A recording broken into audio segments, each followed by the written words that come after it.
I don't know too much. I don't even know how to track subscribers or anything right now on YouTube. I've been trying to figure it out. I've been looking through the analytics. I get emails about people subscribing. Oh yeah, well we switched channels, so we're now. So we're gonna be uploading everything, but by the time you watch this, it's already gonna be set in stone. I lose track of that. The time warp of podcasts is weird because the timeline doesn't make sense. You can't talk about unless you've already posted it, and technically at this point we have none posted. Oh, as in like referring to something that. In the past or forward, because the podcasts, are people already know. Like we're talking about it as if they haven't seen it yet, at least in my head, because they haven't. But by the time they see this episode, they will have seen it. So it's really stupid. But no, the problems of YouTube right now are so frustrating with this podcast. I hear you. I've uploaded these videos 5-6 times, and got one video up so far. But we don't, because we're changing the channel. Yeah, that's true. We changed the channel, so we have a video up, and we got we got like 10 subscribers on the channel. Thank you so much. We got a bunch of views. We got a bunch of likes. Amazing. It was wonderful. We're really shocked. And now we got to change the channel, and we got to cut our losses, but it's an investment. I love you guys. Hope you follow. I know it's like a weird thing, but maybe it's not too weird. Maybe they're just guys, come on. This is, follow another channel. But I think it'll be fine. I think it'll be seamless with our second episode. I don't think it'll be that as much of a deal. Like I'm freaking out a little bit inside. Yeah. I'm like, fuck. Like it was such a perfect launch. Like it was amateurish, but it was well done. Like, and now we gotta kind of be like, whatever does happen, it's so worth it to get it off of your YouTube channel. It is. That's so. It is, because that would it wouldn't have made it didn't work. It was dumb. I don't know why we thought about it. Yeah, you would have had to just been like, it's not mine anymore. It's but it was guitar connected. Videos on there. It was connected. No, I didn't care about the YouTube. The issue was it's connected to my Gmail. That's fucked. Yeah, that's true. And then to your iPhone, and then to your devices, and to your school account. If I believe in this podcast at all, that can't happen because it needs its own everything. We just accidentally posted dick video. Yeah, exactly. Somehow it gets turned into a video. I don't think it would be big enough, Zack. I don't think there'd be enough storage in YouTube. It might take too long to upload. But that's just my own insecurities coming out, folks. I'm like a guy making fun of it. How many guys brag about their penises compared to how many shame themselves? It's like so many guys shame themselves. It's easier. It's so much easier. Just if someone ever says you have a small penis, be like the smallest, dude. Like it's like never try and defend yourself because then you're arguing for something. Why would you you're entertaining it. Yeah. I've seen people entertain it. It doesn't go well. No, I've seen people try to be like, nuh-uh. I do not have a small penis. I have a normal sized penis.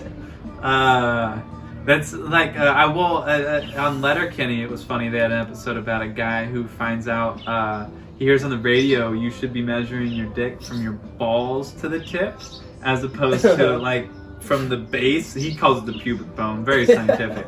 He says from the pubic bone to the tip. Yeah. And I'm like, and he adds an extra inch. So he's originally like 4.1 inches. And then he comes in the studio. He's like, yeah. And they're actually doing their own podcast on there. It's called Crack an Egg or something like that. Letterkenny? Yeah, Letterkenny, the show. Yeah, Crack an Egg, but you can't. I've not seen it. Oh, you're not there yet. Yeah. Like Crack an Egg, but you can't. Talk to me. And they just solve people's ag problems. That's cool. They solve people's problems. You could probably solve some problems on here. Yeah. If you got problems, text in your problems, email Send your them problems. We have an email now. Yeah, I think we should share that. It's and we'll put it up on the screen. But I want to get it right. It's OFFTRACK Podcast Series at gmail.com. OFFTRACK It'll be, you should see it right below on the screen, right there, because I'll put it up there. And yeah, we'll email in, interact. If you, if I don't know, maybe we could specify in what areas we want to help people in, but we could be live too. It's fun. Nice writing it down. Good.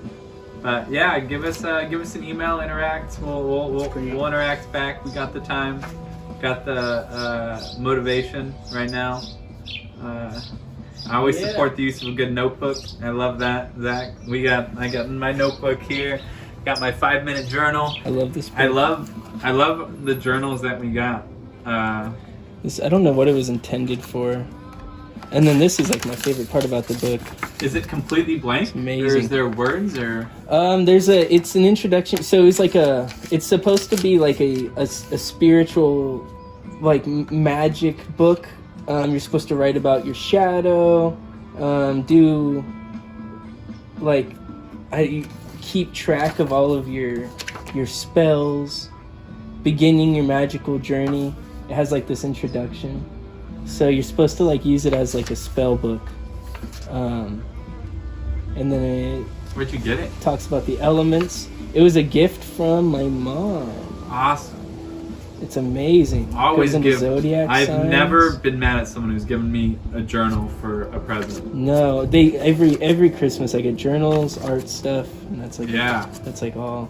That's good. People know you. And then I've used it for like art and such. All my writings, journals and such. Yeah. How long did it take you till you felt like you were actually journaling? Just like it might take a while to feel like I'm actually like podcasting in a way. Like before it feels like you're being an imposter. Like, you know, you're kind of faking it. Yeah. Like I felt like I was faking journaling for probably like the first 6 months I did it. Like I didn't know what I was doing. I would just write in it. I would put stupid shit. Like it was like it wasn't like it was actually making me feel any better. Like I was just learning how to do it. I was learning what the process of even putting pen to paper was like. Yeah, absolutely. It was complicated. I didn't think it would be complicated. But I do remember you telling me that you would have it by your bedside, and you had like a philosophy that you. That was about a year and a half into journaling. Amazing. Oh, okay. So that was when I could really put thought to paper. Yeah. It's hard. Yeah. I don't know if this one's completely full yet. Yes, so this one's completely full.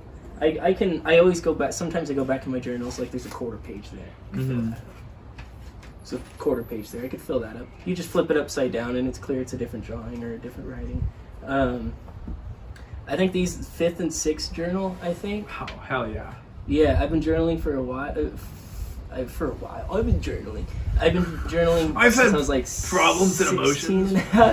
Yeah. I've been journaling since I was like 16 and a half, and I started it because I knew I wanted to take writing classes. So I was using my first couple journals as, and I just call them journals. I guess it would be about my days, about what happened last week, the day. I've always dated it, maybe timed it, and then after a semicolon, I would put where I'm at. And cool. I like the location. That's fun. Yeah, so I can go, and the goal is to go back through them for sure. And actually, not narcissism, but my ego when I was like 16 and journaling, I would write them, and before I started journaling, I was like, well, if I don't have journals when I become Zack and famous or known, and then I die, how will they know like what was going on? Who I am? So that was like, it was like writing. I think one time I know what you mean. Yeah, I think a lot of people relate to that because at this point we've discovered so many. Like I'm a history major. I've read a lot of people's journals they never thought you were gonna ever read. So like it's kind of fun to believe that one day someone will pick up this journal and be like, oh, look at this. Like, look at this person. Let's study this person. Like, you know, cave paintings were just probably some weird-ass cave people just goofing around or some shit. Had no clue. Like like literally it's a hand on a wall. They're probably one of the least impressive things they've ever seen in their life. And in reality, probably that's not the thing they go home and tell the ladies to. You know, that's like that was probably the one gay caveman that was just, and that's why he was in the cave. That's why he hid off. All the rest were out by the campfire. He was just in the fucking cave with another caveman, and they're in there painting, doing. Fucking drinking wine and flower crowns and shit. 100%. And then they would go back out and they would be all roughed up and be like, "How was the hunt?" And they'd be like, and then like the red, they'd be like, "Oh, blood!" And then that's actually where the phrase, it's how they caught you red-handed, is they would catch the gay cavemen in the cave, because they would have the red hands and then be like, "You're gay," and then they'd be like, "Get red hand." And I was doing art. This is coming from a history major. I was doing art in the cave. 100% real. Yeah, no, this you is could legit look stuff. it up. 100% cavemen, gay cavemen is where the phrase "caught red-handed" goes. I do want to double check one more time our video, because it did stop last time, but I think it's because I didn't have it on Do Not Disturb, and I could physically hear my phone ringing. And I was like, this isn't it. I think we should, it's good that we check it over. I think what I was saying, though, a little bit more than just, like, the randomness of being able to, like, put my message out there. I think, like, since I was young, I knew that, like, my life, if it wasn't lived for a message that's going to be heard by a vast amount of people, it wasn't my life. I made a bad move. Interesting. Too many times. Like, the fact that I'm not doing something now means that I'm not doing what I should be doing. And I sit with that every day. That's like the guilt that I give myself. No matter what I do, it's like, not enough. Yeah. And when I started writing, and even today, it's like, I just have a feeling it's not for me at all. And that's kind of where it sits. Yeah. I'd like to share I think it would be a cool idea to, as I write this story, to share it on the podcast. Yeah. That would be super fun. I think. What kind of? Do you have a genre? It's like a not fantasy at all, but like Fantasia kind of shit. Like fucking, like it. It's hard to genre-nize things. Yeah. Yeah, I think that fiction. I would love to hear your story. I am curious when it just brings up a thought when you were talking about, you feel like you want a life where you're heard, in a way. Like I think I have the capability more than most people to do that, and like the source and the connection to do that. I think it's like, and when I meet people, that's like what they know I want to do, and I refuse to abide by like the common thought process of just, well, you're gonna have to make it. It's like, no shit, that's first step, right? Yeah. And then I'm gonna do it more, and I'm gonna like just build up. And I'm only 20, and I've already done a bit, and I don't like talking about it. That's how I know it's real, because like, I'm not gonna let you know. I'm not gonna like shout out my life to like anybody at all. I'm just gonna do it, and I'm gonna like I'm saving up. I'm gonna get there. Speaking of that, know me. But. Yeah, I've always wondered how the fuck people who run across the country get known unless they're bragging about themselves. People who run across the country, like Forrest Gump, right? I was watching a little documentary of a girl. She biked. I think I told you she biked like 2 times around the globe. Not physically, but just she's taken. Yeah, she has in theory. She has a map of the Canada road. She lives in Canada, and she's gonna do every road in her state. She's gonna bike every one. So in that process, and then along with her trips, and she did like a triathlon and all this shit. Like a 27-day race or like a 70-day race on her bike. That's fascinating. Yeah, let's get her on the podcast. How do I know about her, bro? Like I think that's what you're saying. Her name. Yeah, no, look, it was on Vice. It was cool, man. It was cool. She was sick, dude. Fuck. Crazy. She on her bike all day. Did she plan to do that? Not necessarily. Yeah, she said she started biking like 6 years ago, and since then she just loves it, and now she's making money off of it. She does a little work and goes and bikes, and she was like, most people want to rest after a long day at work, I want to find a way to bike. It's like her process, her addiction. And then you know? all those. Who knows what she looked like before? She could have built muscle. She could have a better heart. Like, I'm sure physically, better organs. And she could like, have pain you ever seen those pictures with the cyclist versus like, I don't know, they're like cyclist legs in general are just so fucking massive, right? Am I tripping? No, you're not. No, tripping. I know the picture I'm talking about now. I'm mixing them up. The two is the long distance runners versus the sprinters, and how the long distance runners' legs are like fucking like thimbles. That's not the right word, but fucking small. Yeah. And the sprinters' legs are just massive, and like the difference between them. But I think cyclists got some fat ass legs, right? Yeah, I think so. She was just weighted, you know. Yeah. Like as good for those downhills. As low fat as you could get, and then just like weight. Yeah. You know? She was huge. That's but cool. Not huge. You ever gotten really addicted into anything? Like that? You're like exercise, yeah.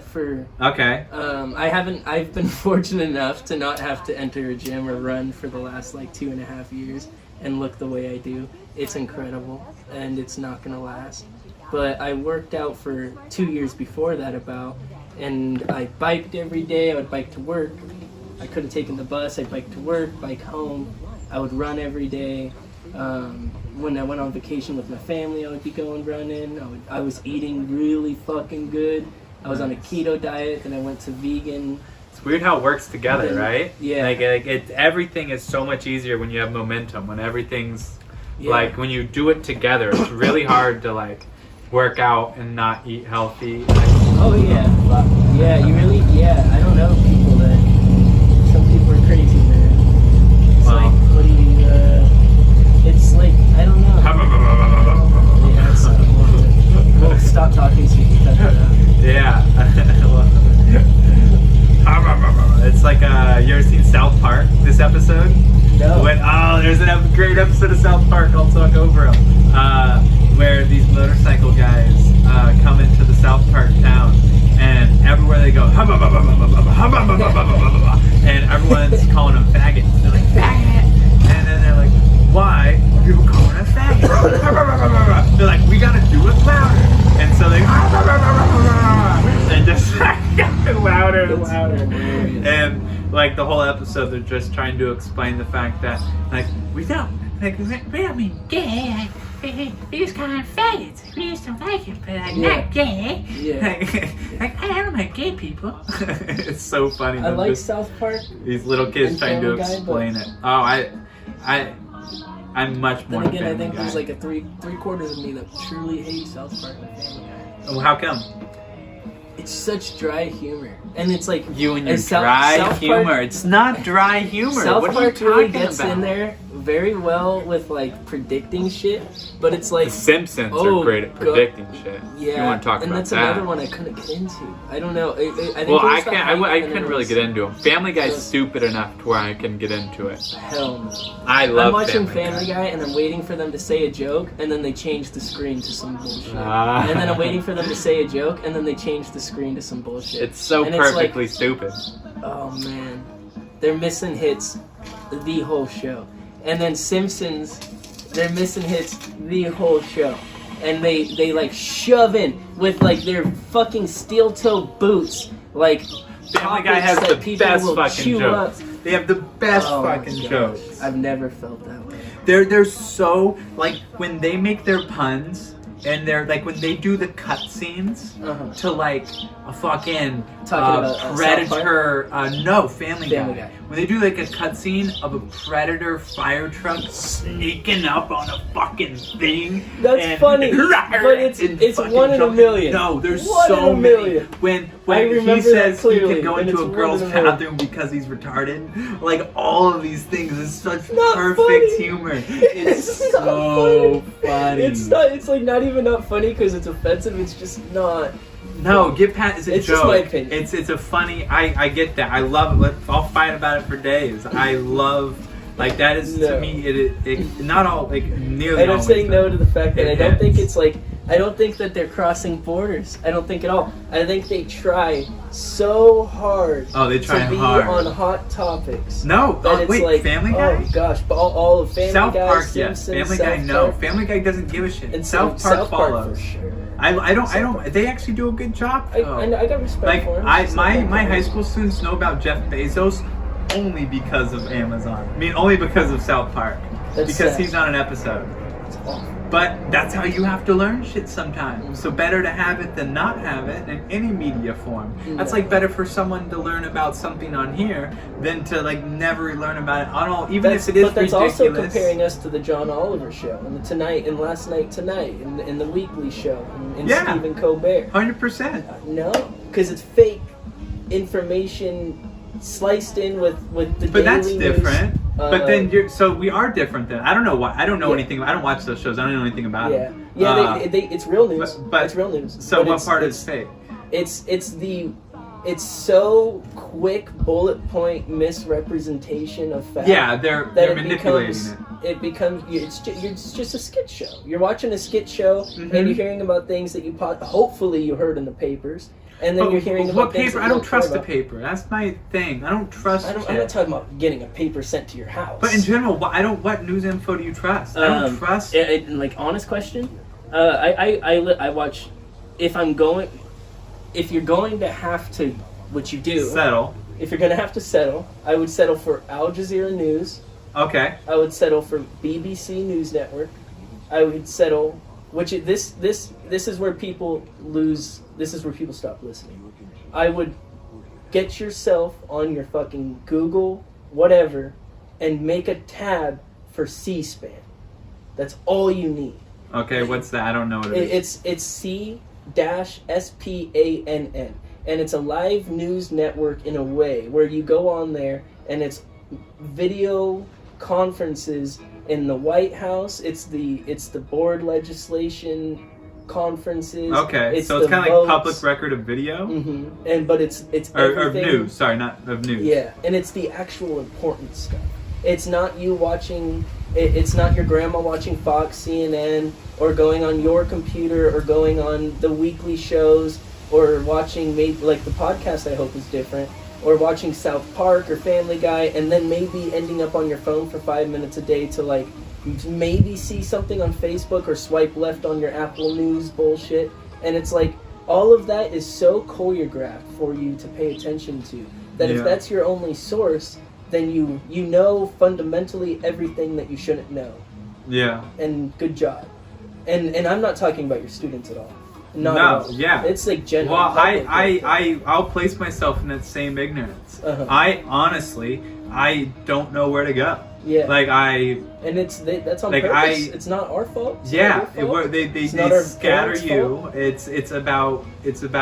You're talking views. about rabbit holes. They intend to create your entire device. They're playing a psychosomatic game under your name into a rabbit hole. Yeah, they're trying to confuse you into just saying, "Fuck it, I'll listen to one of them."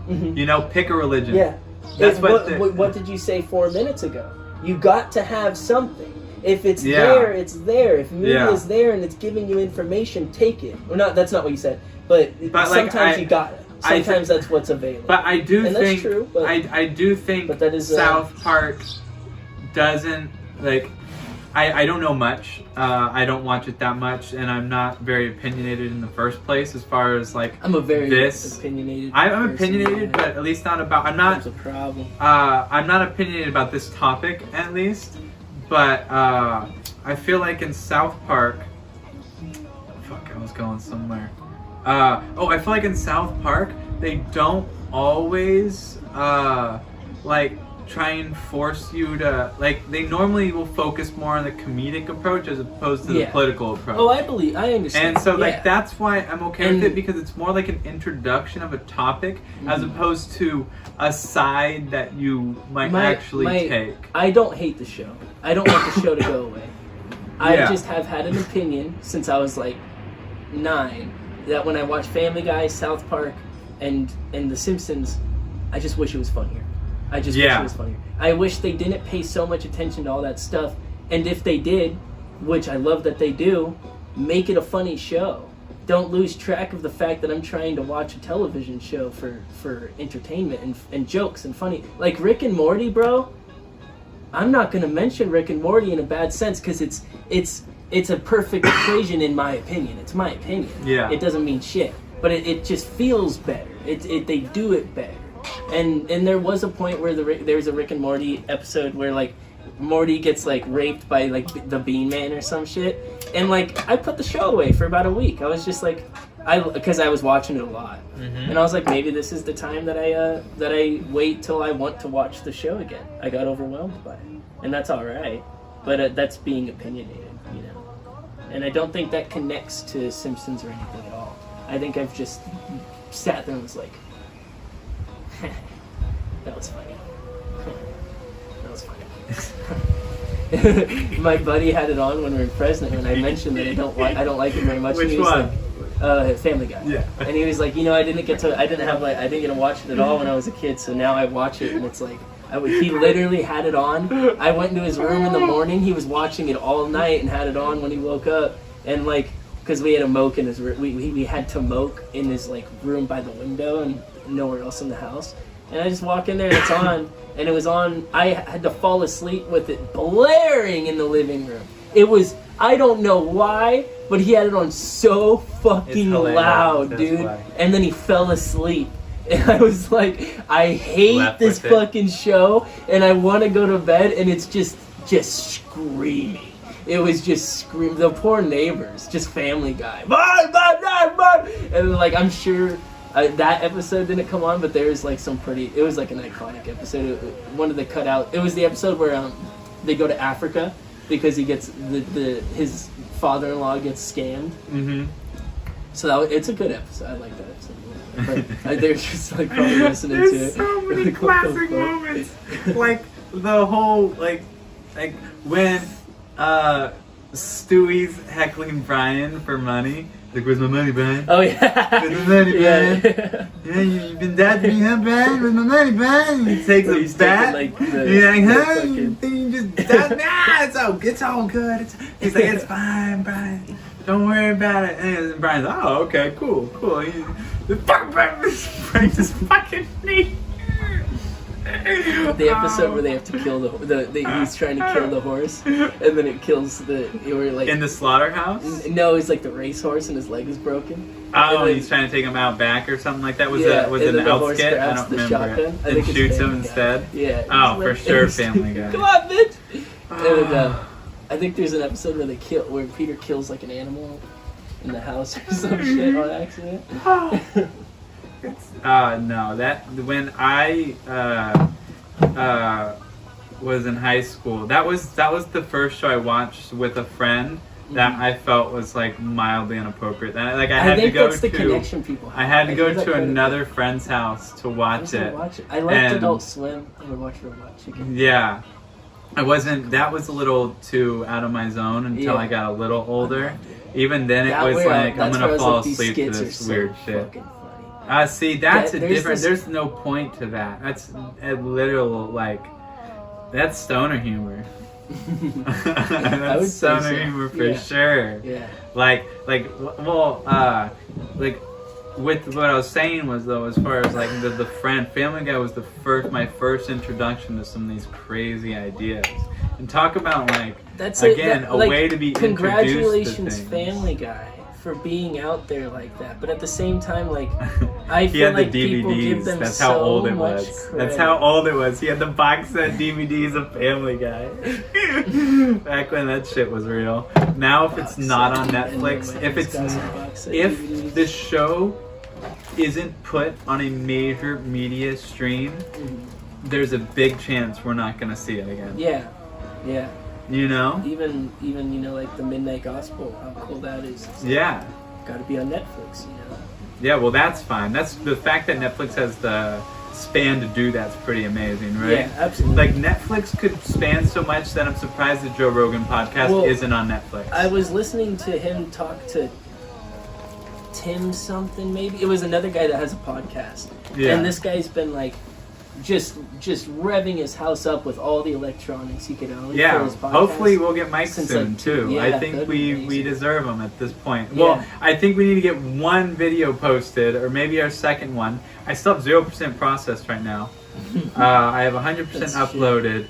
I don't know what the fuck to do. I don't know why they uploaded the first time and now the second time. Like, it's all on the computer.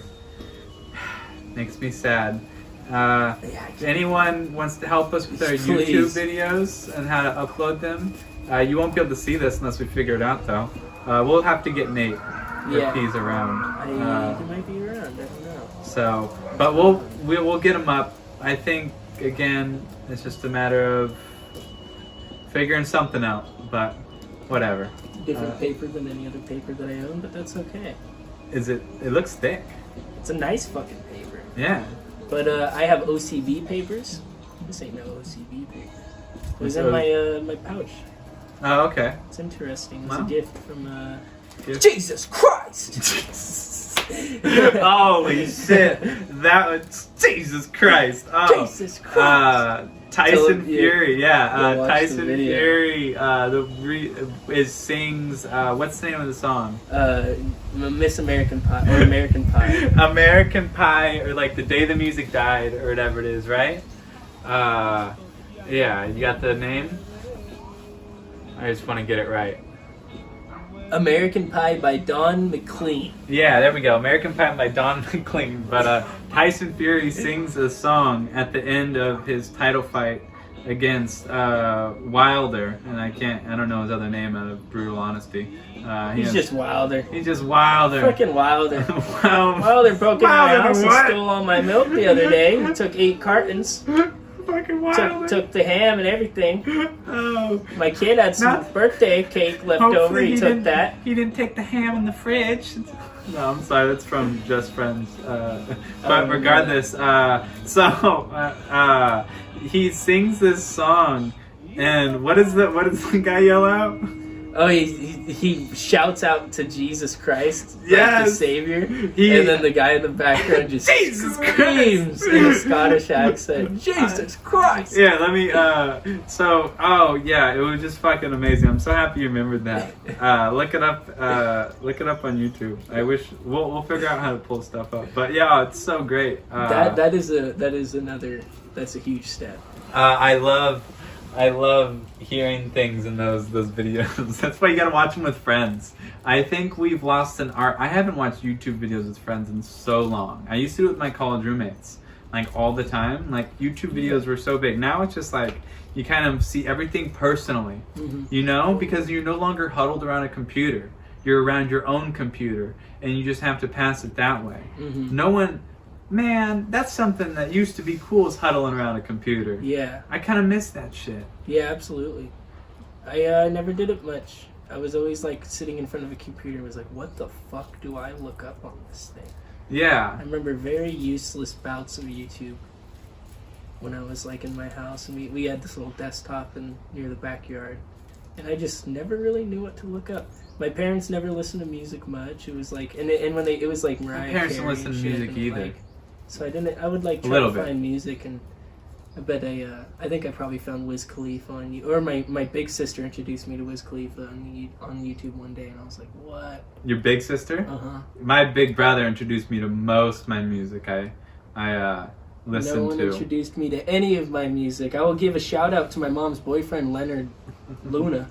He kind of kept me going on getting records. Oh, He yeah? was like I met him when I was like 16, and then I moved into his house, and he didn't have records, but he knows music, and I was getting into I would suppose the first time I thought about music for real, I was in Sonoma Mountain High School, and I was probably a sophomore, and someone there was playing Sublime. Nice. And I started listening to Sublime, and then I made a Sublime station on Pandora, and it introduced me to all this stuff like Soundgarden and Mud and like all these people, and then I just kind of kept going on, and then I somehow fell into Kyle Foster. He's been doing guitar for a very long time, and he knows a lot of music, and I think we would talk about music in school, and he kind of would keep me going on the idea of going home and listening to YouTube at home and going to the record shop, and I think that really helped too. Just buying records and being like, oh, who's this? Yeah. And then go on YouTube, which is something people don't like get a hold of today. That's a really great source of finding people. Is the combination of being committed to going to record stores, thrift shops, Goodwill, and getting fun. Records. That's for sure. And then coming home with your YouTube on your phone or on your computer and going through them. And even if it's an artist you like, you can go through the album in a different way than people do normally. Yeah. But I don't know what I was talking about when we started. I think we were talking about why Joe Rogan wouldn't be on Netflix. He was talking to Well, I was saying he should be. Like I'm saying, they have the bandwidth. It's a misconception that they aren't controlling as an organization. Joe Rogan would never be able to have his show the way it is if he worked with anybody. I disagree. Okay. No, I think he could post. I think Netflix, I think, has been pretty good at letting people do whatever the fuck they want. Like Joe Rogan would be not even close to the most offensive thing on Netflix. They would let Joe Rogan do whatever. But they don't. I think they have plenty of shows that they don't control. That's not at all. There's not one show on Netflix that's coming out. I don't think they control Duncan Trussell's show. They had to screen it. Well, that's fine. Okay, if you feel like that's fine, for sure. Yeah, and there's a bunch of people that do, but it's a process. Well, you got to screen. You got to know what someone's putting on. Aside from your opinion, but it's something if they screen it and then say, "Hey, you need to make these adjustments." Mm-hmm. But if they're just screening it in general, just be like, "All right, you can't put a naked kid on there." And then they say, once you pass the naked kid test, you're like, all right, you're good. You know? Yeah. Like, that's pretty much, like, I understand their need to screen it. There's some stuff from Noam Chomsky on there and some great documentaries on there. The White Helmet documentaries on there. I don't think they let that free. It's a utilitarian organization, but we live in an utilitarian, if I'm saying that word correctly. Utilitarian? Utilitarian. I don't know what that entirely means, but I kind of have an opinion. I think that might be the wrong word to utilitarian. Want me to look it up? Yeah. You look up utilitarian, I'm going to look up I hate that this is still 0% podcast. Process utilitarian. Definition. Designed to be useful or practical rather than attractive. No, yeah, that's really cool idea though. Yes, utilitarian would be like a good. I wouldn't mind having a friend that's very has a very utilitarian aspect on life at all. Yeah, it seems almost like it's pragmatic. Yeah. Right? Yeah. Just like what's going to get it done. I was thinking, that seems like designed to be useful or practical rather than attractive. That seems dangerous if you ever applied to a government.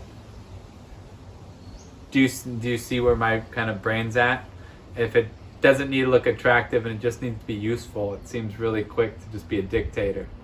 Like how quick and useful, like how practical and useful is it? Well, it could be really practical to have a dictator.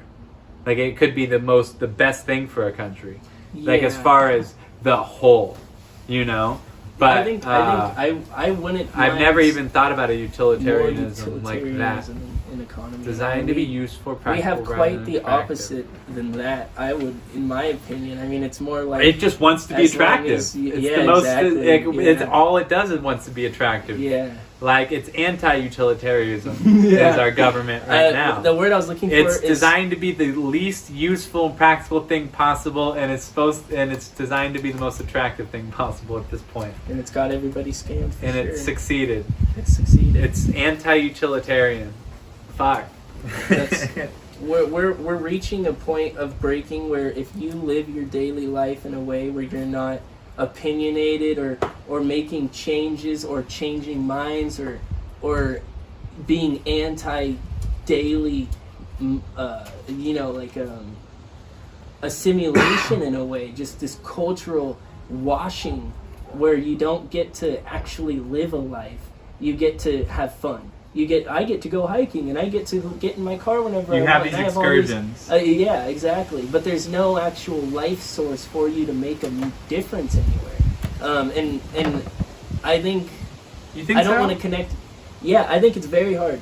World to total. make a difference? World total, absolutely. I think people don't do it. So they say, well, I know of Gretel whatever, and I know of this person and this person and all these people that have changed society, and look at what we've gotten to. And it's like, yeah, but how hard was it actually for those people to do that? How much restriction did they face, and how many days of red signs and flags and no's and just obstruction did they have to ignore before they were able to be heard? The process to getting heard is a painful one, and it's complicated. It's always been strange how many people do push across that finish line at a time, especially when we were going through times. I mean, just looking at American history, it was like when you have slaves, well, I guess black people fighting for rights past slavery, black people fighting for rights, and women fighting for rights. You know, what's the game plan? They're working together, more or less. It's still fragmented a little bit, but they're working together, presumably. And the question is, you know, white men are more likely to...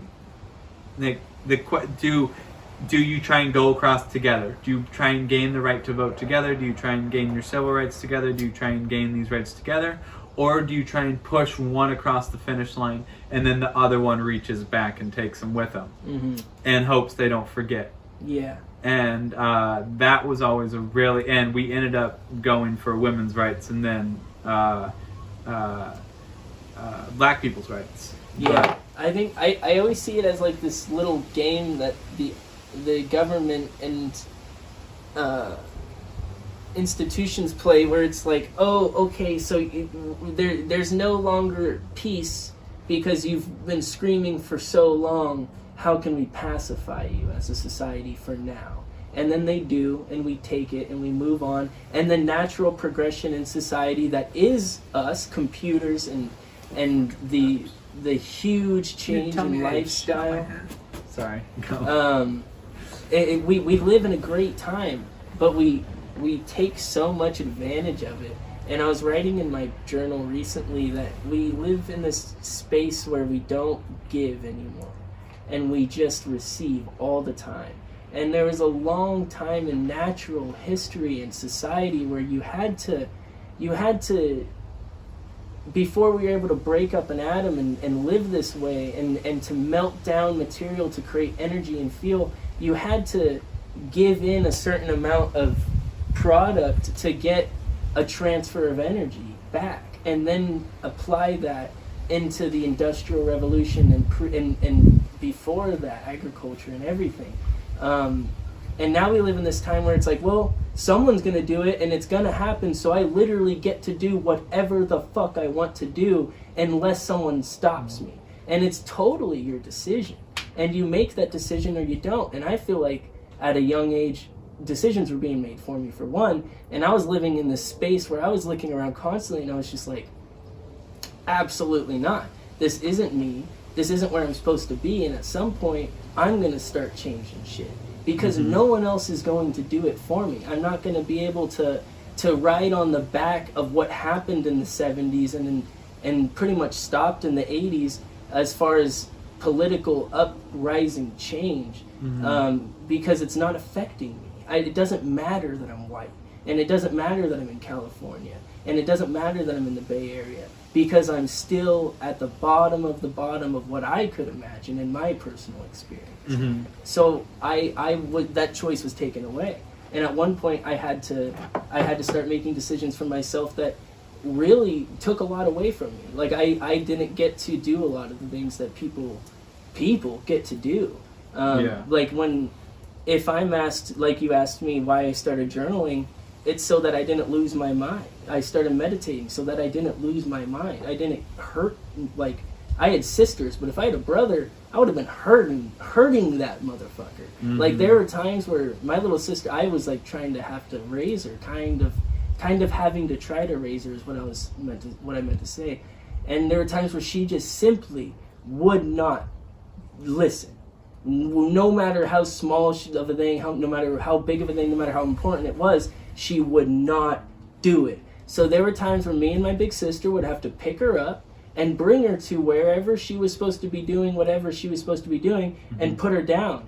And it was as non-aggressive as it could possibly be. But I can tell you what, if that kid was 2 years younger than me and my age, I would have smacked him up, because that's what he needed. That's what she needed. But my parents weren't there, so she never got, oh, you fucking did it now, and like a literal repercussion never came to her. Yeah. So she still lives in this little like kind of fantasy land that is painful for people to live in, and it's not her fault, because she was never raised to understand the negotiation of alchemy and give and take, and the process of naturalism, where you actually have to do something to get something, not just ride on the back of society as it exists, which is our given birthright, because there is so much to use and to make product of, and then hopefully you do make product of it, but a lot of people don't. But I was like kind of circling to utilitarianism? No, total totalitarianism. Totalitarianism. Oh, what did you get a definition for that? All right, you want to read it? If you already a system of government that is centralized and dictatorial and requires complete subservience to the state. Democratic countries were fighting against totalitarianism. Totalitarianism. That was what World War II was all about. Totalitarianism. The Japanese totalitarianism shit. German totalitarianism. For sure.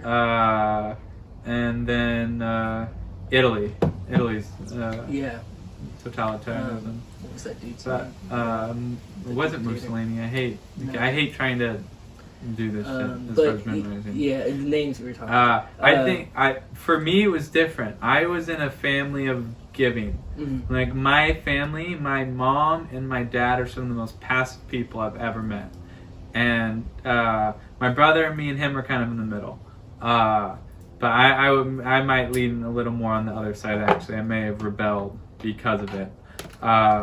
But I came from a family of severe giving, like over-giving.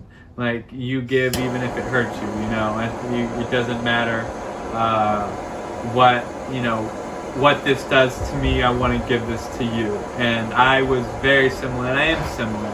I do a lot of I notice if I'm not paying attention, I'll repeat these same things.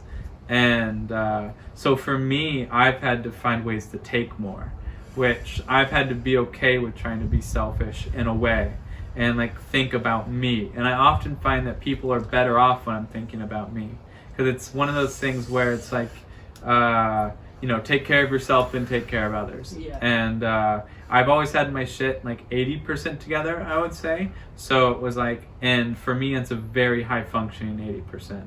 And so I could take care of others while still focusing like kind of on myself and be fine.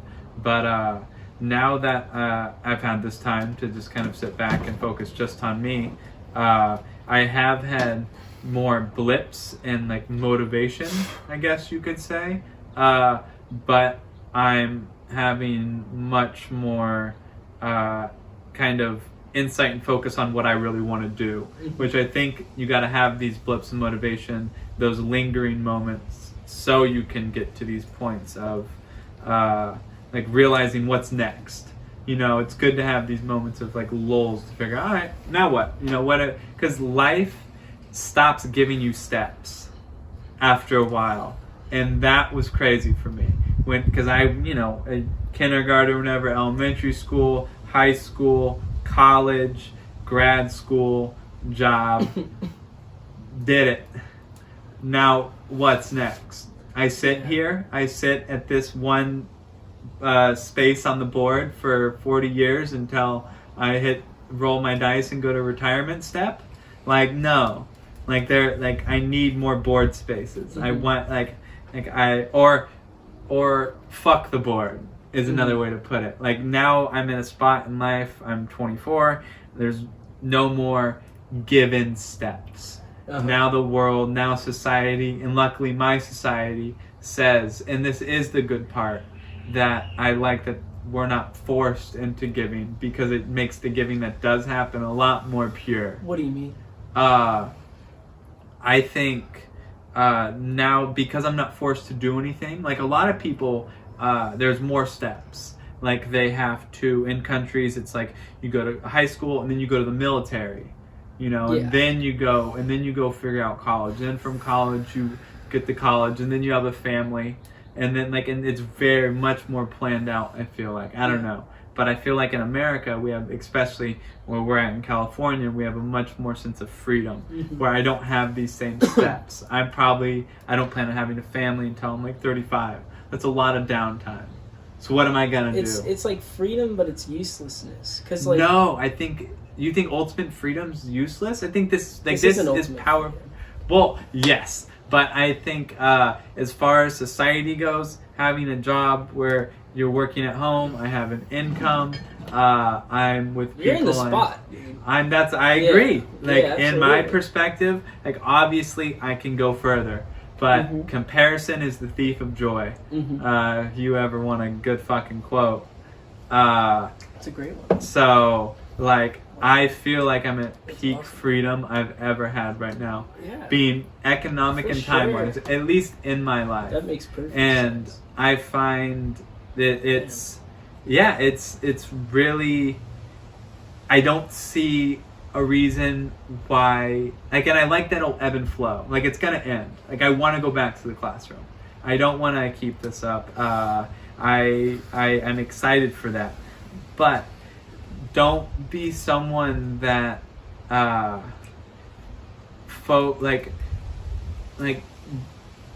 of pity bases their actions around it. You know, it's like like, let's say that you have a important basketball game, or you have something really important to do, right? Do you sit and sulk the day Kobe died? Or do you do that thing because you can't base your actions around like these feelings in a way? Like, I think you still have to act. I'm losing my point here. Once I said Kobe died, it kind of hit me in the heart. I didn't think it was going to affect me. I'm having a hard time connecting that to your situation specifically, but I was talking about freedom. The eagle. Ultimate freedom. Making Spread sure my we have wings. it's taking care of us. I just think that people take it for granted. I think it's taken for granted, like you're saying. We don't think about how much cost there is for us to live this way. We don't think of where our energy came from. We don't think of how much we lose in comparison, or how much we give back to the world. We don't think of how much it affects the countries that we're globally using economic-wise. And not using, we're doing business. We got contracts, we got blah blah blah. But if you you're a history major, if you look at specific history, it's very my favorite clear. kind of history. Yeah, it's very clear that we have our goal, and we had a plan, and anybody that is not in the common interest of the United States or its partners, or as it's written through the United States, in the interest of the United States interests, then you go down. We will find a way to change your leadership, your dictatorship. We will change it to a crony capitalism, a crony democraticism. We will ruin Russia had a good chance to not be an enemy. We gave them its first president. Russia's on its second president. That's it. And the first president, I don't remember his name, but he was placed there by the United States and the NATO interests. And he was a trash president, and he worked entirely in the interest of every other nation except for Russia as a brand new nation. And I've always had a weird feeling of what we did to Germany in World War II, in the end of the war where we annexed them completely. End of Germany in World War II is weird. World War One, I'm sorry. Oh, well, World War II is weirder. But yeah, with the both Nazi of them. scientists. I don't know much about World War I. That's a whole episode. Yeah. That's a whole episode. Yeah. Crazy. Well They're done. everywhere. Yeah. I was gonna ask you, because you were talking about the U.S., right, and how it just does whatever the fuck it wants. But yeah. Okay. oh well, you can Yeah. re-clarify. I don't. Maybe I'm. Yeah. Like they'll like you say, I they'll think we change have your a clear government. interest, They'll and change. then what? In order to justify what we're going to do or what we already did, in a way, you could say that there is no repercussion to be had. Yes. Because it is kind of whatever our interest is. It's justifiable to the world because we are in a leadership position. We are who we are. So of course we're going to do what we need to do. But I guess my question is, who is the U.S.? Well, like, is it the president? It's like the Is it no, the it's deep like government? no, not at all. A Like, deep who is government, it? I guess you would say, in my opinion, and then Is like the people? it goes to NATO, and it goes to the And NATO is the national. National Association something. I think it's the national. Is it? No, it's. Is it North American Trade Agreement? No, I'm No, so that's stupid. No, that's No. no. What's NATO? NATO is the national. Like it's all of. I'm gonna It's lose like my the teaching Axis credential. powers. I know. No, it's I think not. it goes. I think it's completely different. But I don't. I know, but I don't know. It's on the tip of my tongue. I just get it. NATO. Main purpose. North Atlantic Treaty. Yeah. In response, the North Atlantic Treaty Organization. Yeah, I knew. I felt like it was. It's NATO is a formal alliance between territories of North America and Europe. From its inception, the main purpose was to defend each other from the possibility of communist Soviet Union taking control of their nation. Yeah. Mm-hmm. So that's NATO. Is just keeping out commies, which If you the wanna red say flag, that. exactly. They'll take out anyone and call them a communist. Yeah. They did it when I was in the most. Shout out to Mr. Morales, junior college. I think. Oh no, I think it was an offshoot of Cosumnes River, but it was in political science. I learned. I took his regular political science and a Latin American political science, and his Latin American political science class was the hardest, most interesting class I've ever taken. Like, no, I don't want to give him that one. His head's so fucking big. He needs to calm down. But I don't want to give him that much credit. But it was super interesting and it was difficult. But we learned about how I think it's with Venezuela and like other country, Nicaragua and shit like that. But essentially, this president stole land back from these corporations to feed the people. And once the people were being fed for the first time, because he was giving these people plots of land, he stole it from the corporation because they, through loopholes, had bought the land, and he, through loopholes, bought it back and handed out plots of land to the people. The people started growing their own food. They started to be full. They started to be able to sell their own food. And then America sees this, but someone else in the country who didn't want this to happen reached out to America.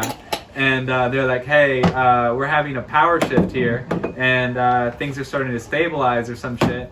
And America's like, oh, they're handing out land to the people and stealing from businesses? Those fucking commies. And they come in, they overthrow the government, and they reinstate the original government that was just giving all the land and resources to the businesses and none to the people. Yeah. And so that is insane. But I think it was part of the Iran-Contra scandal, which is a fascinating topic. Do you know anything about it? Well, we'll talk about it off camera too, and we'll explore it. I'll teach you. It's fun, dude. Yeah. It's crazy. Sounds good.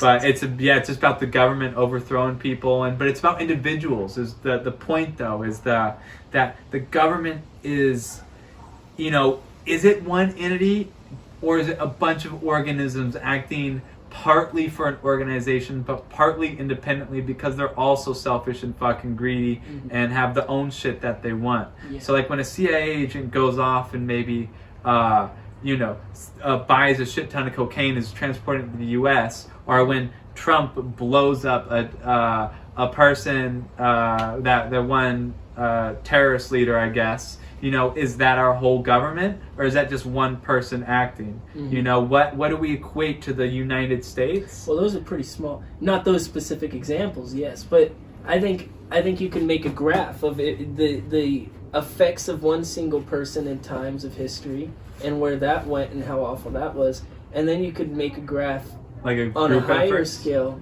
of the coordination of multiple people, of heads of very important organizations. Yeah. So yes, it's one person, and even as Trump, it's one person.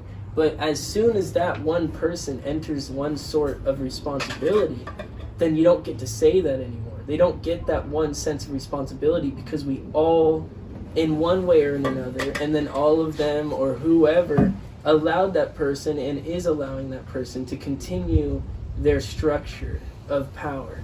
So in that sense, it becomes an entity. No matter how small it is, it's some sort of entity. It's not the entire government structure in any situation ever, but it becomes an entity, and it becomes the fact that it is a government structure that makes it the ability to say, oh, well, that one person did all this. No, they didn't. They had so much at their hand and wielding, and if it, in a situation where it's a CIA operative, like shipping cocaine, damn, dude, like that's a lot of resources, like he's working under the well, he got high and crashed the plane, and and what happened is he landed in a small village, and they took it all, and they took pictures of him, and he was still alive, and so they interrogated him. Jeez. And he was just like, I think he just said fuck it, and just it all spilled out. Bottom of the bottom here. Yeah, that's like, crazy. He been pulling him out of the plane, just cocaine, weapons. And he was supposed to be like the enemy or some shit. I don't know,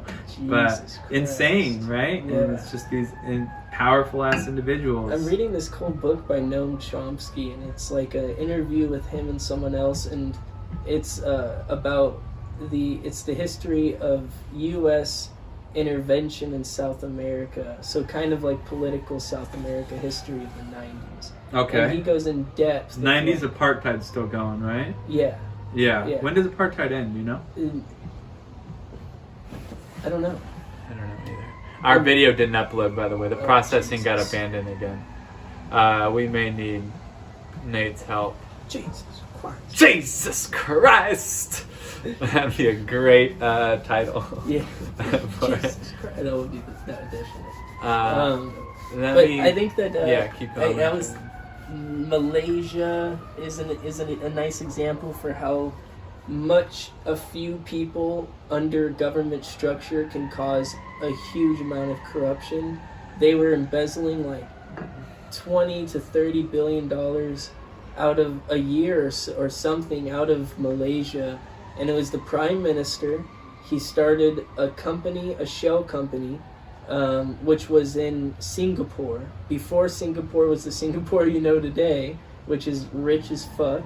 And he was using all of these like bylaws and loopholes, and this man Joe Low, I think is his name, was the head of the company, placed as the head of the company, and all he did was spend money that was stolen from tax.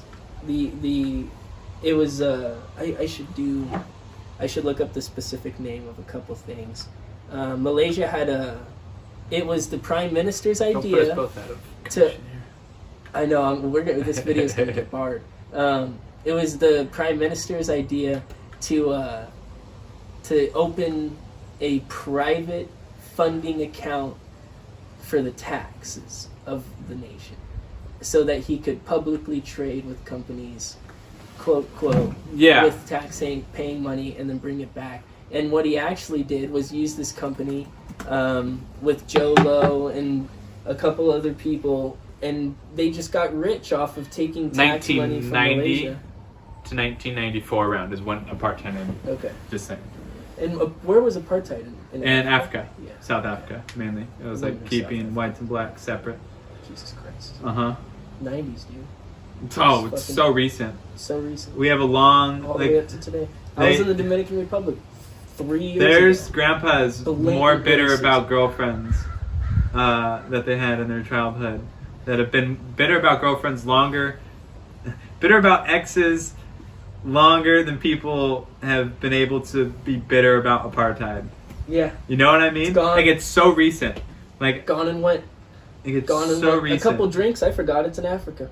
You know? Yeah. Like, well, fucking- that's you. I wonder where, like, we have such a long way to go. That's what inspires me, is the fact that That's we my are point of so discussion primitive. here.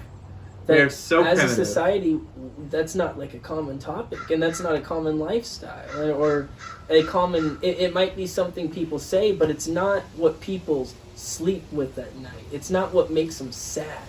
It's not what hurts them. You know, and until that's the case, that's not going to change. Yeah. Until you have problems in your life because of the shit going on every day, you don't care. Your life's not affected by it, and your psychology isn't affected by it.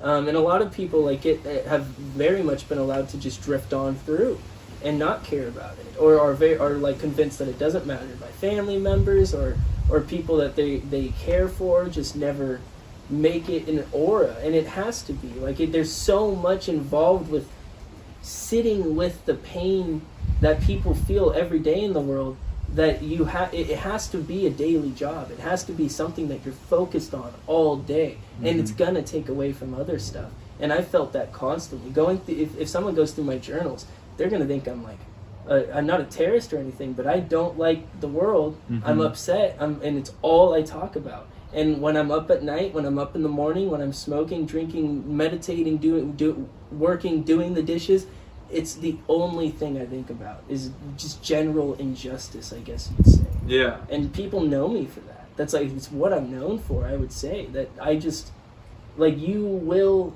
not know Zack anymore if you don't give a fuck about certain things. I will literally excel myself. I will delete myself from your existence. I may be around you, but you don't know me. Because I know you already. And it's in the important parts. Like, people, I don't appreciate that people get to just like use their personality on a daily basis to produce this form of like existence that's so like you could poke your finger through. Like hollow. Yeah, hollow for sure. And people don't like it. You know, it's not like I like it. I don't like it. I hate it. It's not a choice at all. I went through shit, and from a very young age, it was like I pressed a button and I'm headed there. Yeah. Can you imagine where those thoughts would be, though, if not your journal? You know what I mean, though? Yeah, and that's, like, I wanted to bring that up earlier. If I wasn't writing, no one's hearing it. If then no one's around to experience anything except for my journal and my walls and my house or my bike or if I'm in my car, or when I didn't have a car, like me and my few things that I own, I use them to create my universe, because that's really all it is. And then maybe once a month, it's like someone presses a button and it's like, wake up, Zack. Zack exists in the world again, no matter how close they're supposed to be to me. It's like I literally exist on a monthly basis to everybody in my life. Yeah. Everybody. My mentor, like the past, I call her, she's like my mom, Lynn McIntosh. I love her so much. But she does so much for me emotionally, just like holds me down, that I like, and she is like my vision of myself when I'm whatever past what I am now. Like, that's who I want to be and more. And that's my watermark. It's my goal. Yeah. I got two people like that, and they're both my tennis coaches. Yeah. Well, kind of. Like, one is like Bo from American River. I'll just give him a quick hello, and then Joaquin Lopez.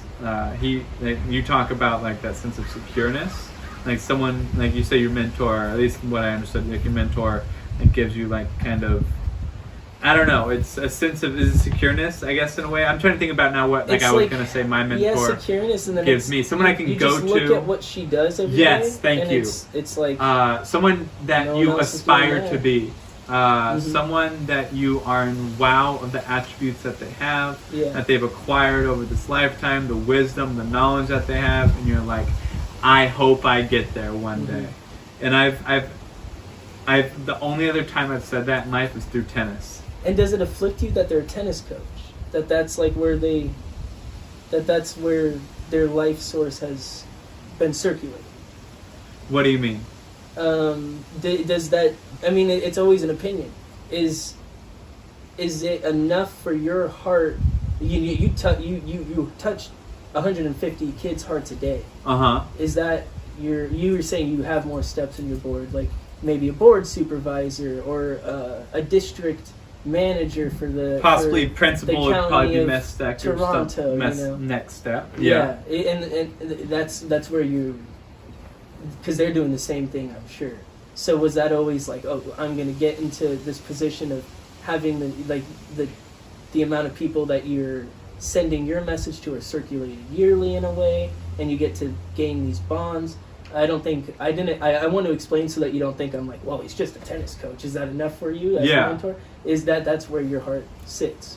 Well, I don't know. Have you?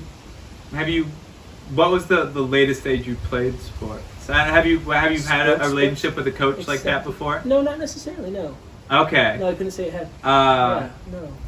I think it's through tennis is where I learned nearly everything about myself. Methodology and process and patience. I learned about how I learned. I learned about what I could go through. I didn't know. I learned that I am not just. I have the potential to be above average if I put in the effort. It didn't take more. It did take more than effort. It took skill to be good at the thing I was good at, which was tennis. But it took effort to be the X factor in a way, to be above average, to be special on the team. And I didn't know I had any of that capability or any of that was possible. I didn't know people in average life. Never seen special people before. I didn't know really what it looked like. No one around me. My mom excelled when she was at my age. She was valedictorian of her high school. She went to Stanford. She walked onto her softball team. How is that not being raised by a special person? It was. Did she not like? She wasn't the same person by the time I was in her life. That was your point. I cut you off. No. That's why I would say she didn't raise me. I wasn't around a special. Like I was, but it was more like I was around a legend. Like the person isn't the same as the legend in a way. Yep. And so like I never personally knew that I could be special. That was it. I just didn't. I thought I was just gonna be a whatever. I tried, but I never was able to break through. And then tennis and working out, that was the main thing. My conditioning is why I was special, and I was like, cool. And I learned that through tennis. And my coach instilled this like in me. He instilled that I was like good. He instilled that I like had potential in the sport past what I could see. And very rarely did people see more potential in me than I saw in myself. And I didn't have that high of a bar. So like people were just proud. They were proud of whatever I was doing, but they never really asked for more. He asked for more, and it was cool because I didn't know I could give more, and I totally could. And I found myself breaking through these barriers, glass walls, man. all the time that I didn't know. And then he stuck around. He was there through thick and thin. Like I was his player, but like I've seen him have a kid now, which is absolutely amazing. When I broke my foot, he took me out to lunches and stuff, and we would talk, and he would just kind of like help me through it. I was out for 8 months, and then Joaquin Lopez with Sonoma State's tennis team, and also big shout out to Jose as well. But Joaquin was there in a special way as far as this inner peace that I'd never seen before. He helped me meditate for some of the first times in my life. I've never meditated, like really. And he kind of put me in a place, and he celebrated me and allowed me to like let my guard down in such a way that was so cool. And like I remember one day I was supposed to do a sweat lodge with him and a few other people. We had like a group, and then I kind of canceled. I kind of bailed out, and because it was like complicated. I was kind of like, it wasn't the first priority. I wasn't thinking. And then I'm like, I kind of want to do it. And so I call him, and he was like, Dylan? And I was like, yes. And he was like, I had a good feeling you would call. And I was like, what do you mean? And he was like, I knew you were meant to be a part of this, man. Like, he was like, are you calling to say you're coming? And I was like, I'm calling to say I'm coming. He was like, perfect. I'll see you there. And we had this beautiful sweat lodge that, if you don't know what it is, it's a Native American ritual where you just, it's like a cleansing. They created it because when the white man came, started to become more and more integrated to Native Americans, they wanted a way to cleanse out the alcohol and the white people culture, the white people shit that they brought over, the disease, all that crap. And so they do these sweat lodges where you sit in this little tent, and it's all handmade, and even now today, and it's pitch black, and you stick these stones in the middle, and you all sit down. It's very ritualistic. There's the hymns and whatever things you kind of say, and you pretty much sit in there for either hour sequences or 4 hours total if you can stay in there. And it's kind of like a trip. It's very similar to a trip if I were to explain it. Again, it lasts about 4 hours, but even lasts after that. 4 hours is like you peak up to there, you know, and then you come out and it's like you're being reborn. And I had magical moments in there of just like you're surviving, and it's so fucking hot, and your face is in the dirt, and you're muddy, and you just have these revelations, just like you would have during a psychedelic trip of like mushrooms or something like that. And but he opened that to my world, and so as much as he is someone, and he wasn't even my coach, he was the women's coach. Oh wow! So like that again, that's just like people. There's special people in tennis, but there's special in people in all sports, and I sometimes feel like the special people rise up to the cool coaching spots, and sometimes they're just the dicks, sometimes they just recruit, and sometimes that's all they want to do, and they have no relation to the players. And I've seen college programs like that, and it's ugly and it's terrible, and it makes people hate it. But then there's people that fucking change people's lives, everyone, and you're just like, whoa, how, and that's like, I want to get there, and that's the mentor status that like I can get so passionate about talking about it, as you can see. But so I think you can have a mentor in any walk of life, I would say. Yeah, I think that is a beautiful. Keep your mind open. Story. Yeah, you could. But that's not where my mind rests. It's like that person should have so much more capability to be who they are than you should have had 2 times the person. But daily life takes away from us, and it drains people. I think they were being boosted by their lives. I think if you live life right, you can be really boosted by your life. Yeah, I think some people really find the Maybe way. That's white privilege. It is. I'm not gonna. I bite my tongue a lot on this show, but yes, it is. And it's. But the thing is, you have to have that door to open. That person could have. You had to call, and you had to. I mean, yes, it was one day, but you had to be in the. I had to do something. A different person could have gone to the sweat lodge with those people and not had the revelations that you had. You know, I guess you have to have a door to open. Someone has to see something in you. Yes, but you gotta put yourself like. I think I watched a movie the other day, and it was some cheesy ass '80s movie with Seth. I forget his name. Is it Seth Rogen? No, not Seth Rogen. Sorry, he's the one on like Dude, Where's My Paddle? He's the super nerdy guy with the orange hair. Seth Green. Thank you. Yes, and super cheesy. Guy. Is he is? Yes, he is. See, I love it. I forgot, but I mentally knew. I must have. But regardless, he's in this movie, and it's so old that I can't remember the name. But I watched it about a couple weeks ago, and this guy says this quote, and he's like thinking about should I go with this girl? Should I not go with this girl? And like the moral of the story is fate only takes you so far. After that, you got to do the rest. Because he was just relying on the world to make things happen for him. And the same exact thing goes in a different context, like Evan Almighty. No, is it Evan Almighty, the one with Steve Carell?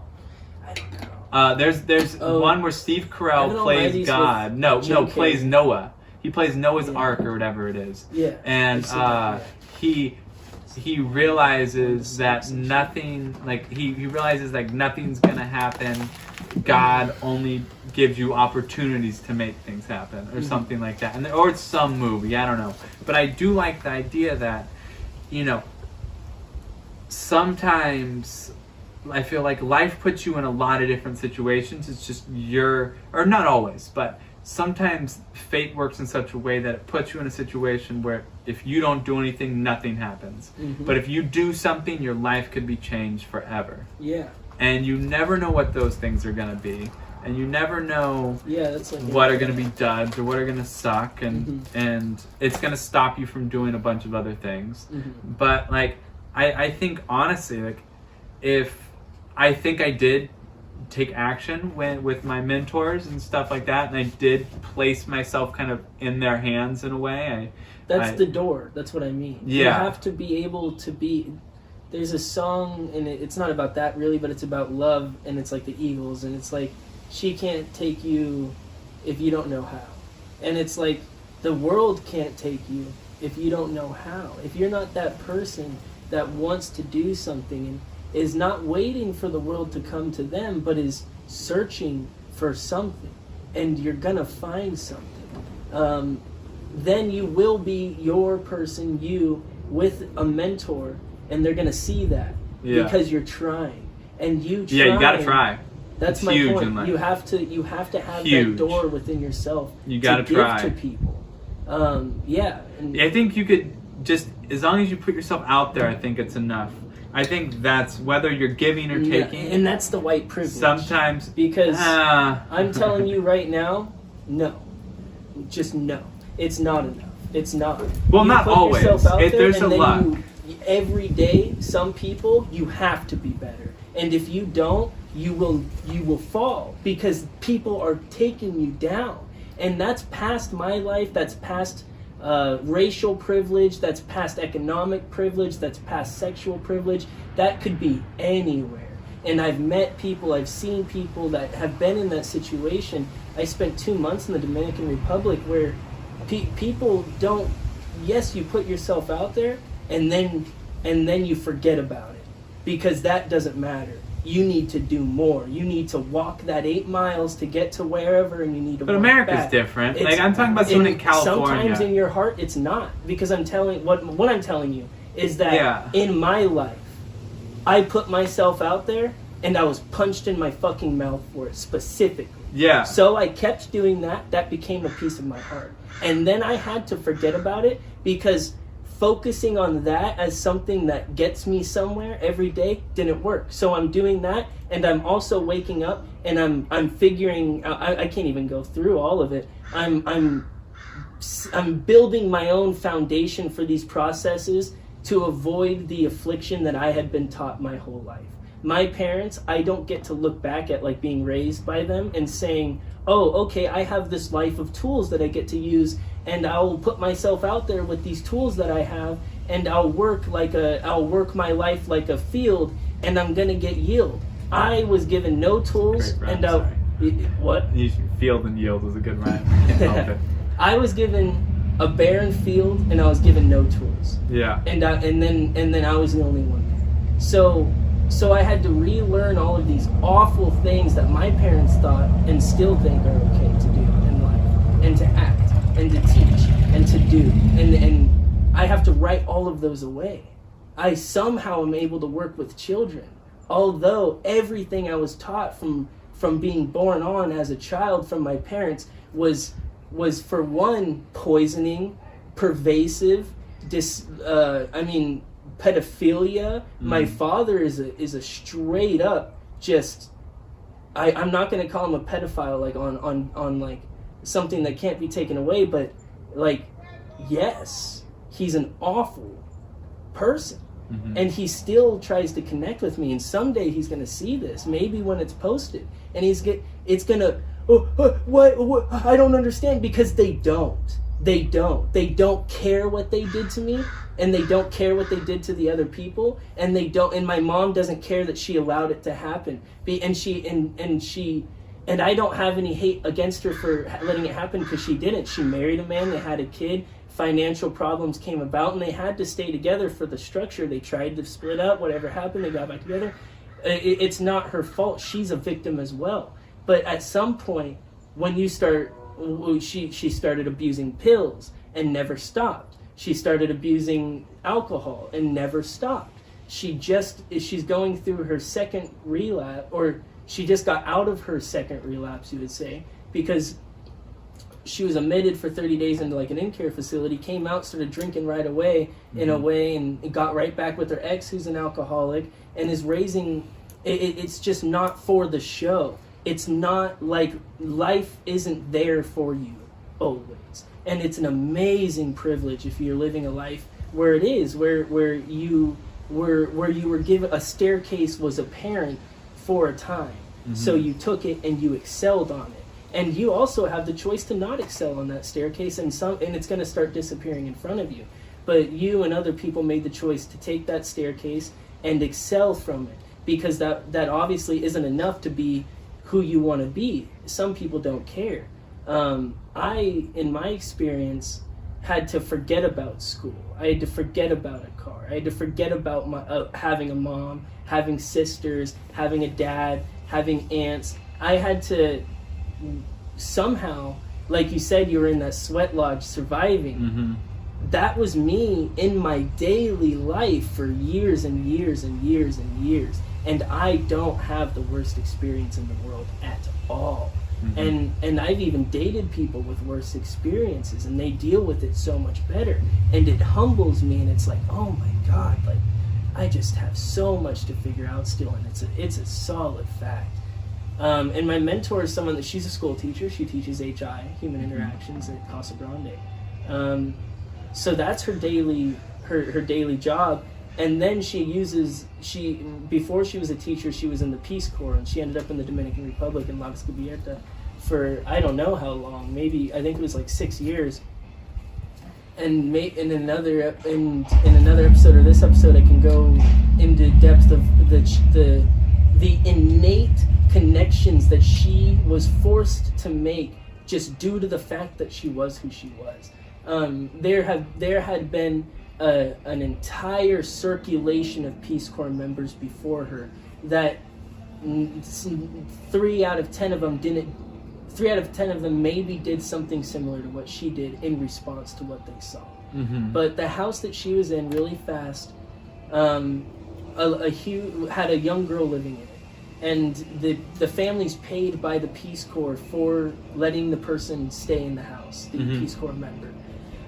So it's like their income pretty much at that time. And these houses are shacks, cement walls, cement roofs or steel roofs, in batallas, in small income villages, very new very new industrialized cities, old industrial plants that are less than 100 years old, already out of use. And in the United States, sure, that's a feasible thing. We grew into different economies, the information age, technology age, everything. Sure, we can't do all of it. But when it's somewhere like that, where it just, boom, gone, boom, up, done, there's something wrong there. So she's staying in the house, and she sees this little girl that's working for the family and claims to be their nephew or their niece. I'm sorry. And she has no shoes, doesn't own them. They never gave them to her. She has molars that are growing in and are infected because they won't be taken out. She has old bug bites all over her body that are now diseased and full of infections, and she has like blood infections, and her feet are just destroyed, and she's never going to go to school, never going to do anything except for work for this family. And that is a very common structure in the Dominican Republic and in many countries. A family of a lower income, lower than these people, These people are having this niece in their house and paying her in a way as in housing for her to be the complete household everything. She cooks, cleans, takes care of the kids, getting them to school, partly raising the kids. If there's work outside, which there always is, and cooking and cleaning the house means cooking and cleaning the kitchen first. It's not just filling up your sink with water. If they do have a sink, the water coming out of it, you cannot use. And that's if they have a sink. A lot of the times it's in the backyard, and it's a wooden shack with with wood beams and a steel thing over it, maybe wood, and it's an outdoor kitchen with just a huge pot that they cook in and a huge barrel that they clean in, and they set it up however they can set it up. And that's not easy shit at all. 3 meals a day, 2 meals a day, however much they can eat. And she came from somewhere. Maybe her parents passed away. I don't know about her parents actually. So I should ask her, because I do know this person that I'm talking about. I know her. She's one of my. If I have 2 mentors, she's the second one. Yeah. And Lynn is living in this house and seeing her in her daily life, and she goes to the parents and says, "Hey, if you continue to treat her this way, I'm leaving, and I'm going to tell the Peace Corps to never send someone back to this house." So they're petrified. Yeah. And then she says, "You're going to send her to school. I'm buying her shoes, I'm buying her clothes, and I'm taking her to the dentist. And after all that's done, and after she's healed, you're sending her to school, and you're going to keep sending her to school. And I'm going to pay for it." I believe she paid for it. And up until she wanted to allow her to date, Lynn, she like took her as her mother. She's like Lynn's daughter. Yeah. And practically the same age. And she wouldn't let her date because that's one-way ticket to pregnancy. There's no way around it. Or disease, death. Maybe someone gets upset and you lose your husband. Maybe he's a Haitian and you both get deported. Anything could happen. Yeah. And that's today. Anything like that still stands. And then when she left the Peace Corps, she checked in on her. And if they ever stopped sending her to school, she would have known, and she would have.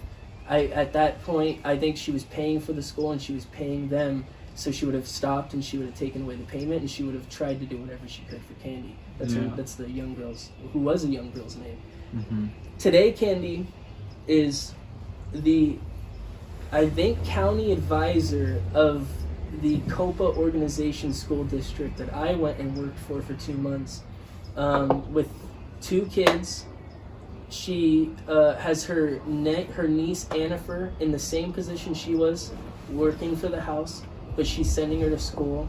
She was living, when I was with her, she was living in one house and she was building, which is not common at all.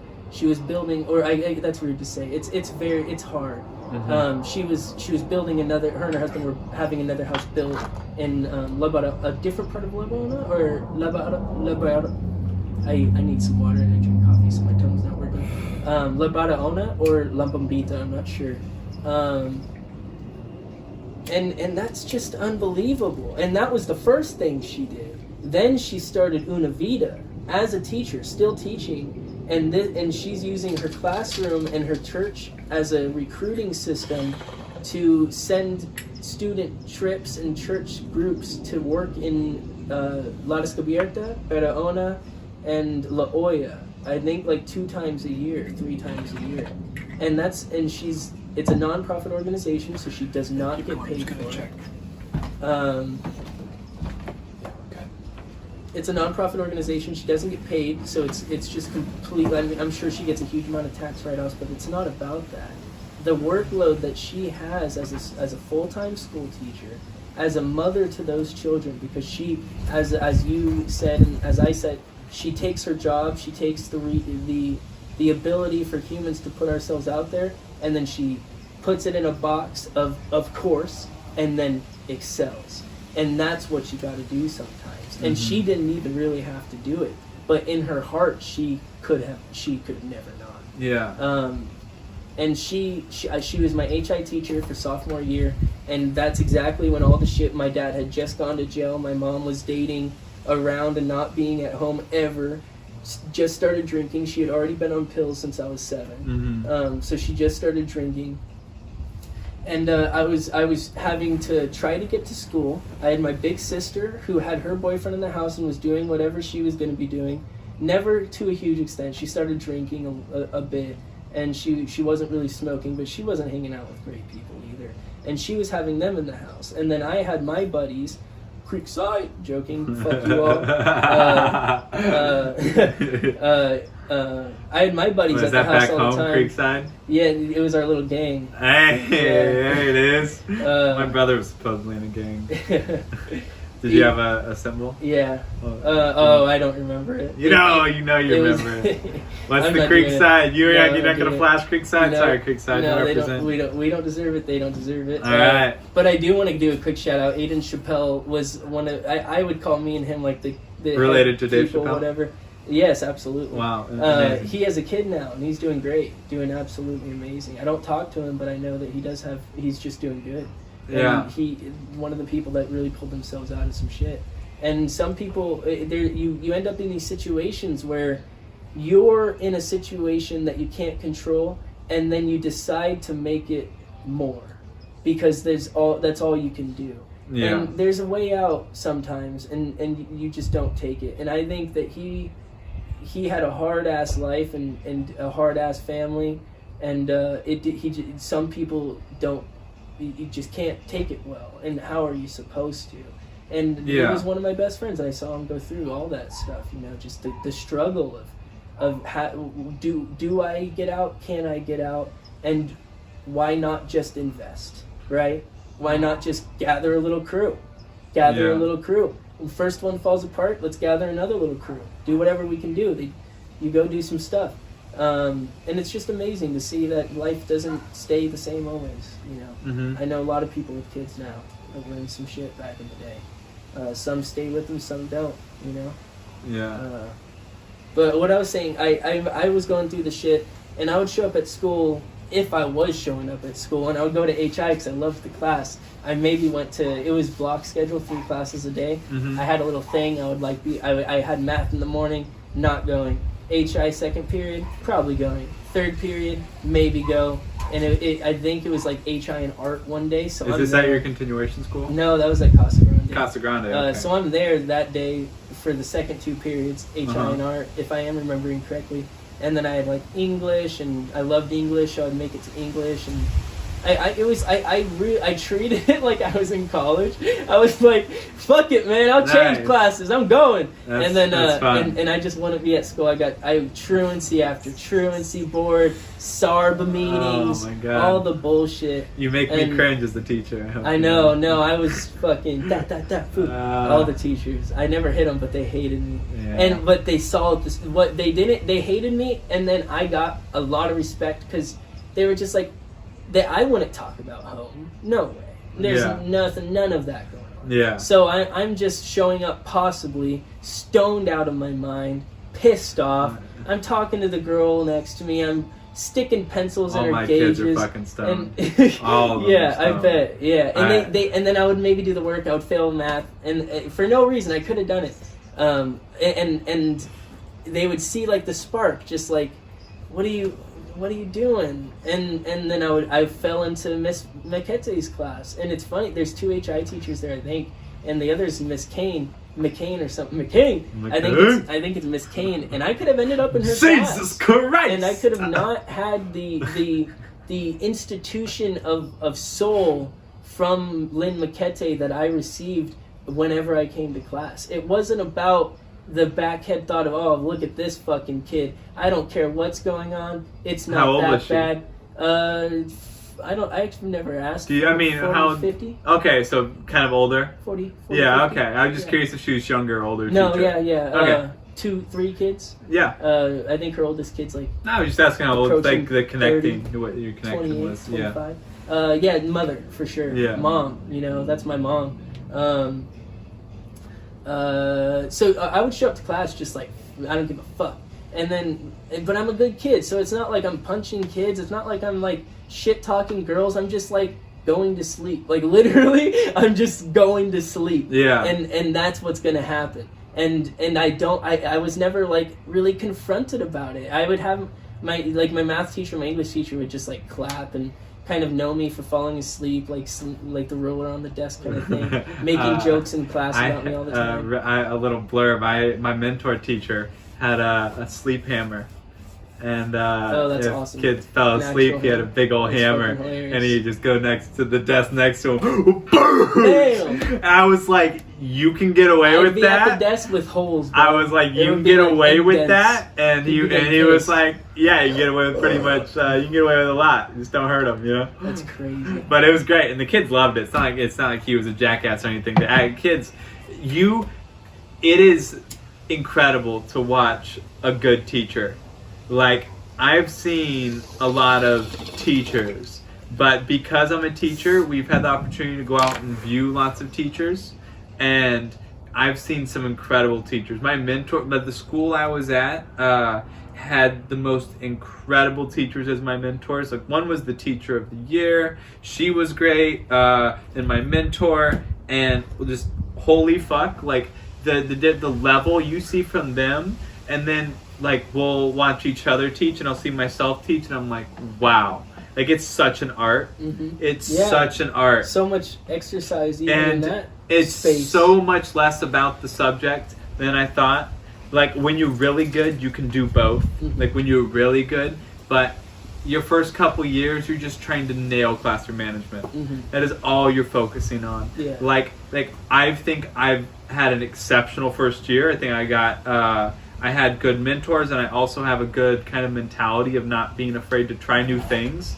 Like, I had at least 3 or 4 talks with my students where we were doing a lesson, and I was like, let's talk about it. What's going on? What can we do? This sucks. You know? Like, what change can we make? And we'll just brainstorm. And it's normally me coming up with shit like at night or something like that. But like, through those admittance of defeat, I've been able to kind of, I feel like, really do a good job of shooting forward. And it's all about your students and knowing your class, which, again, the teachers that I work with just have such a good understanding of. Like, for them, they could just nail it between, like, the freshmen they're teaching, and it's high school that I do, and somehow it hasn't got out, but it's freshmen, sophomore, junior, seniors, they can teach them all. And they teach them all differently, slightly, but it's the same, like, kind of stuff. And it's absolutely incredible. But again, it's all about, like, the student, which I think gets lost a lot of the time. Even with the mentor, right? If your mentor isn't going to be the same mentor to everyone, that relationship's going to be so much different from you to the next person. Like,